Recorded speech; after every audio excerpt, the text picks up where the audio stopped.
నమస్కారం, welcome to I dream ధర్మ మార్గం కార్యక్రమానికి స్వాగతం. నేను మీ విజిత.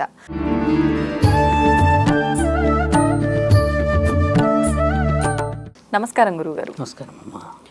గురుగారు, రుద్రాభిషేకం చేస్తుంటారు. ఏంటి ఈ రుద్రాభిషేకం విశిష్టత? ఎవరు చేయాలి? అసలు ఎందుకు చేయాలి? అంటే మీరు కొంచెం మమ్మల్ని కదిలిచ్చే ప్రశ్న అడిగారు.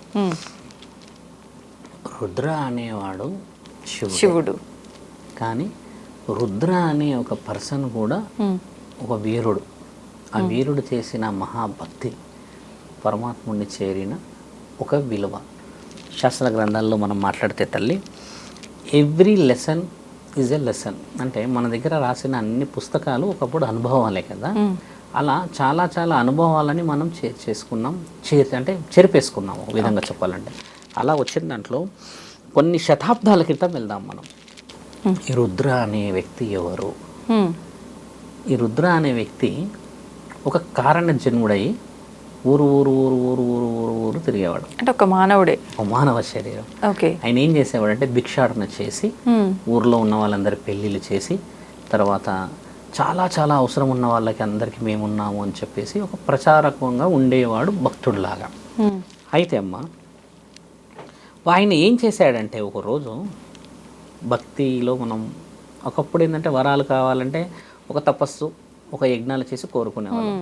అలా ఒక యజ్ఞం, ఒక తపస్సు చేసేస్తే మహానీయుడు పరమాత్ముడు ప్రత్యక్షమయ్యాడు. వచ్చి భక్త పిలిచావుగా, కారణాలు ఏమిటి అని అడిగితే, తండ్రి మీరు ఉన్నారా అన్న ఒక సందేహం కలిగింది నాకు. నేను మిమ్మల్ని ఆలింగనం చేసుకోవాలి అనుకుంటున్నానంటే శివుడిని. అదేంది ఆలింగనం చేసుకోవడం ఏమిటి? వరాలు కదా, నీవు కోరాలి, ఏదైనా శక్తులు సంపాదించాలి కదా అంటే, లేదు లేదు, ఒక్కసారి నేను మిమ్మల్ని ఆలింగనం చేసుకుంటే అదొక్కటి నాకు తృప్తి, అసలు మిమ్మల్ని నేను కలవాలి, చూడాలన్న ఆ కోరిక నాకు ఉండే అన్నప్పుడు, తండ్రి ఇలా అనుకున్నప్పుడు నీ నామాన్ని స్మరించి చేస్తున్న ఈ యొక్క పూజ, మీరు చేస్తున్న ధర్మ కార్యక్రమాలు, నీవు నన్ను మహానీయుడైన మహాత్ముడిని పిలిచి ఒక వరాన్ని కూడా కోరగా ఖాళీ నన్ను ఇట్లా అల్లుకోవాలన్న అల్లికగా చేసావు కదా, ఇకపై అంటే రుద్ర అన్న పేరు శివుడిది, ఈయన మానవ శరీరానికి ఉన్న పేరు అది. ఇకపై అభిషేకాలు, ఇకపై మీరు ఏదైనా శాస్త్రీయ గ్రంథాలలో మీరు చేస్తున్న ధర్మ కార్యక్రమాలు ప్రచారం నిమిత్తం భూమండలం మొత్తం పాకుతుంది. మీరు చేస్తున్న ఆ అభిషేకం అంటే ఆయన ఆ రోజు రుద్ర చేశాడు అన్న ఆ అభిషేకము, ఆ రోజు ఆయన చేసిన గొప్ప పనులకి ఈ రుద్ర చేసింది ఆ రుద్ర కోసం అయితే, అది రాను రాను రాను రాను రాను ఈ రోజు రుద్రాభిషేకం అయ్యింది. దీన్ని చాలా మంది ఒప్పుకోరు, నేను రుజువులతో పాటు చూపిస్తాను. ఎందుకంటే ఒక వ్యక్తి రుద్రాభిషేకం గురించి మాట్లాడడం ఏంది? రుద్రాభిషేకం అనేది శివుడిది కదా తల్లి. ఇదంతా మాట్లాడేది పౌరోహిత్యం, ఇదంతా మన పురాణాలు చెప్తాయి. అసలు రుద్ర అనే వ్యక్తి ఎవరు, రుద్ర యొక్క చరిత్ర ఏంది అని అంటే, అమ్మ ఆయన వాడిన గుర్రం కూడా 220 సంవత్సరాలు ఉండేనంట భూమండలం. రుద్ర వాడిన రుద్ర అనే వ్యక్తి ఎవరు? అసలు ఆ రుద్ర అనే వ్యక్తి నుంచి ఎందుకు ఈ యొక్క అభిషేకాలు, విలువ, ఈ తంతనాలు ఎందుకు వచ్చాయనంటే అమ్మ, అసలు ఏ శాస్త్రంలో ఉంది? మంచిది, చాలా బలమైన రుద్ర అనే విషయాన్ని మీరు పురాణాల్లో చదివితేనే చెప్తారు. శివపురాణం అన్నాం కదా. ఈ రుద్ర అన్న పేరు వెనకాల ఉన్న స్టోరీ మీకు చెప్తున్నాం. రుద్ర అభిషేకం ఎందుకు చేస్తారు? ఇప్పుడు మీ పేరు విజిత అమ్మ, విజిత అభిషేకం ఎందుకు చేయరు? మళ్ళీ శివుడికి రుద్రాభిషేకం ఎందుకు చేయలేదు? రుద్రుడికి రుద్రాభిషేకం ఇలా చేస్తావు తల్లి? గమనించండి బాగా. విజిత అమ్మ ఒక పెద్ద కన్వెన్షన్ పెట్టి మీటింగ్ పెడితే విజిత కన్వెన్షన్ అంటారు కదా. కాబట్టి అక్కడ రుద్ర చేసిన అభిషేకాన్ని పరమాత్ముడు మెచ్చాడు కాబట్టి దానికి పేరు వచ్చింది అలా అని చెప్తున్నాను మీకు. ఏ శాస్త్రంలో ఉన్నదని కాదు. ఇప్పుడు ఫలానా, ఇప్పుడు ఒక ముఖ్యమంత్రి ఒక గొప్ప కార్యక్రమం తీశాడు అనుకోమ్మా, ఆయన హయాంలో వచ్చిందని దాన్నే మనం చెప్తాం. అలా వచ్చిన పేరు యొక్క ఆయన చరిత్ర చెప్తున్నాం. అంటే ఆయన చేసిన గొప్ప పనులు ఏమిటి, ఆయన యొక్క పేరు ఎందుకు వచ్చింది.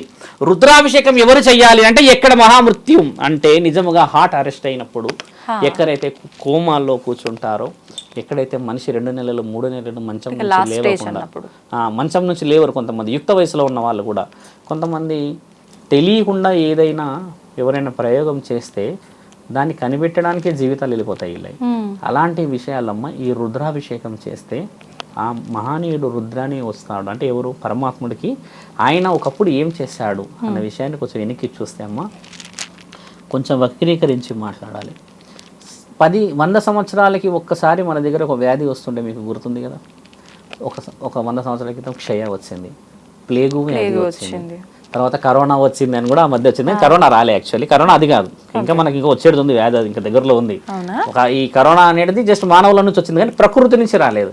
ప్రకృతి నుంచి వచ్చే వ్యాధులన్నీ 100 సంవత్సరాలకు ఒకసారి భూమిని ఫిల్టర్ చేయడానికి వస్తాయి అన్నమాట. అది ఇంకా మన దగ్గర రాలే. అయితే ఒకప్పుడు ఈ యొక్క ఆయుర్వేదిక వనమూలికలు ఉన్నాయి కదా తల్లి, ఈ ఆయుర్వేదిక వనమూలికని తయారు చేయడానికి ఈయన ముందు ఉండేవాడంట. అయితే ఈ పురుషులు ఉంటారు కదమ్మా, పురుషులందరూ కేవలం ఒక సంవత్సరం పురుషులే చనిపోయారట.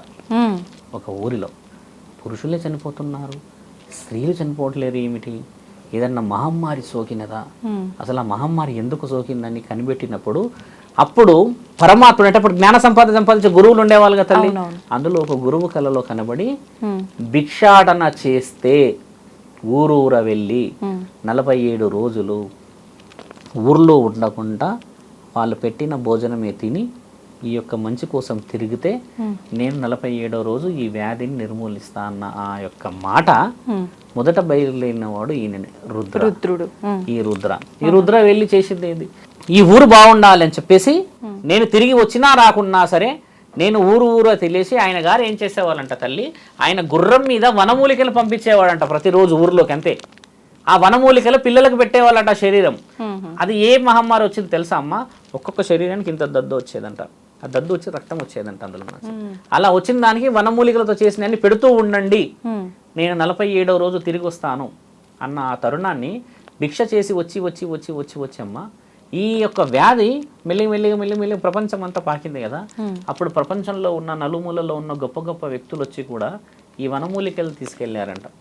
అలా కూడా మా రుద్ర అంటే ఇప్పుడు మీరే ఉన్నారు, మా వాడు ఇంత పెద్ద గొప్ప పని చేశాడు కాబట్టి ఆయన చేసిన పనుల్లో మనందరం సక్సెస్ అయ్యామన్న ఆ తరుణాన్ని రాను చెప్తూ చరిత్ర ఈరోజు మర్చిపోయింది. కానీ అభిషేకం అనేది శివాలయంలో చేస్తారు. ఎందుకంటే శివుడి యొక్క భక్తుడు అయినా శివుడు గెలిచిపోయాడు కదా, భిక్షాటన చేసి ఆ పుణ్యాన్ని సంపాదించిన వీరుడు కాబట్టి శివుడినే గెలిచాడు, డైరెక్ట్గా వచ్చి ఆలింగనం చేసుకున్నాడు కాబట్టి ఆయన విలువలన్నీ ఇప్పుడు శాస్త్ర గ్రంథాల్లో తూడ్చిపెట్టిపడి ఉన్నాయి. కేవలం శివుడి గురించే మాట్లాడతాం మనం. రుద్ర అనే వ్యక్తి శివుడే. కానీ అమ్మా ఒక మాట గమనించి చూడండి, శివుడి పోలికలో ఎవరున్నారు ఈ రోజుల్లో? ఉన్నారా? ఎవరున్నారు శివుడి పోలికలో? ఎవరున్నారు తెలుసా అమ్మా? శివుడి పోలికలో మగ శరీరాలు ఉన్నాయి శివుడి పోలికలో. అంతే, ఒక హెయిర్ పెంచుకుని రుద్రాక్షలు వేసుకొని త్రిశూలం పెట్టుకున్న వాళ్ళని శివభక్తులు అని అంటారంటే ఆయన పోలికున్నట్టే కదా. గణేశుడని అన్నారు చూడండి, ఆయన వారసుడు అని.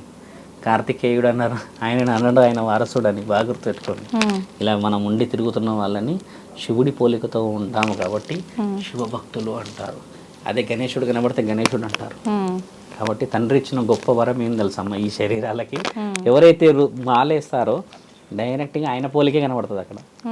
ఎంత తేడా ఉంది చూస్తారమ్మా. ఆయన కడుపులో పుట్టిన వాళ్ళని చూసి మనము ఆయనలాగా ఉన్నారు అనము, మానవ శరీరం ఎక్కడెక్కడో పుట్టిన వాళ్ళం ఒక మాల వేసేస్తే శివుడిలాగా ఉన్నాము అని అంటాము. అంత గొప్ప గొప్ప నిర్ణయాలు తండ్రి మాత్రమే ఇవ్వగలడు శివుడు. అందుకని మీరన్నా ఆ రుద్రాభిషేకం చేయాల్సింది ఏంటంటే, దీనికి ఇంకో వ్యత్యాసం ఉంది నా తల్లి. రుద్రాభిషేకం ఎందుకు చేస్తారు అని అంటే, రౌద్రం తండ్రిని ప్రశాంతపరచడానికి కూడా చేస్తారు. ఇది అంటే ఆయన కోపాన్ని తగ్గించడానికి కూడా చేస్తారు. ఇప్పుడు ఆ కోపం అనేది ఎలా ఉన్నది అనేది పలు విధాలుగా వస్తుంది. కానీ ఇప్పుడు మొన్న విజయవాడలో పెద్ద విపత్తు వచ్చింది కదా, అలాంటి విషయాలు చేయవచ్చు.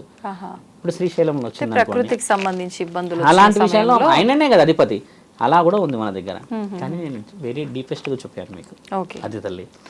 సంతోషం గురుగారు, చాలా చక్కగా వివరించారు. ధన్యవాదాలు. నమస్కారం తల్లి.